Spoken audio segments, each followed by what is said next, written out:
Friends, നമ്മളിവിടെ ഒരു watermelon ആണ്. വളരെ ഈസി ആയിട്ട് നമ്മുടെ വീട്ടിൽ തന്നെ വെച്ച് ഉണ്ടാക്കാൻ പറ്റുന്ന ഒരു ഐറ്റമാണ് ഈ വാട്ടർമെലൻ കുൽഫി.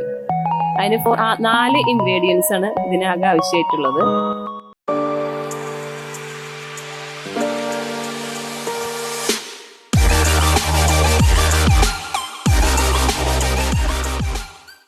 വാട്ടർമെലൻ എടുത്ത് കളഞ്ഞ് കട്ട് ചെയ്ത് കുരുവൊക്കെ കളഞ്ഞ് വൃത്തിയാക്കി ഏകദേശം ഒരു 3 കപ്പോളം വാട്ടർമെലൻ നമുക്ക് ഇതിനായിട്ട് ഉപയോഗിക്കാം. അതിനായിട്ടൊരു അത് കട്ട് ചെയ്ത് ഒരു പാത്രത്തിലാക്കുക. ഇങ്ങനെ പാത്രത്തിലേക്ക് മാറ്റി വെച്ച വാട്ടർമെലൻ എടുത്ത് ഒരു മിക്സിയുടെ ജാറിലേക്ക് ഇടണം.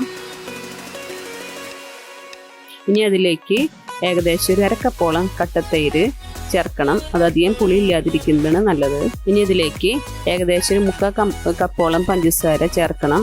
അത് ഓപ്ഷണൽ ആണ്. അവസാനമായി അതിലേക്ക് ഒരു ചെറുനാരങ്ങയുടെ നീര് ചേർക്കണം. ഏകദേശം ഒരു 1/2 ടീസ്പൂണോളം മതി ചെറുനാരങ്ങ നീര്. തണ്ണിമത്തൻ്റെ കൂടെ ഇത്രയും 3 ഇൻഗ്രീഡിയൻസ് ചേർത്തതിന് ശേഷം ഇവയെല്ലാം മിക്സിയിൽ അടിച്ചെടുക്കുക. നിങ്ങളിവിടെ കാണാൻ പോകുന്നത് മിക്സിയിൽ അടിച്ചെടുത്ത മിശ്രിതമാണ്. ഈ മിശ്രിതം ഒരു മോൾഡിലേക്ക് ഒഴിക്കുക. ഈ മോൾഡ് നമ്മൾ ചോക്കോബാറോ ഐസ്ക്രീമൊക്കെ ഉണ്ടാക്കാൻ പറ്റിയൊരു മോൾഡാണ്. അതിലേക്ക് ഇത് ഒഴിക്കണം.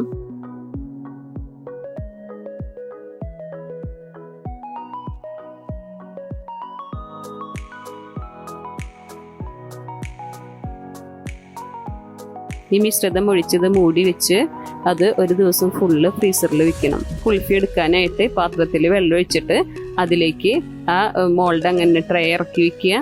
പാത്രത്തിലെ വെള്ളത്തിൽ ഇറക്കി വെച്ചതിന് ശേഷം പതുക്കനെ തിരിച്ച് നമുക്ക് ഉപയോഗിക്കാവുന്നതാണ്. ഈ വീഡിയോ ആദ്യമായിട്ട് കാണുന്നവർ സബ്സ്ക്രൈബ് ചെയ്യുക, ലൈക്ക് ചെയ്യുക, ഷെയർ ചെയ്യുക.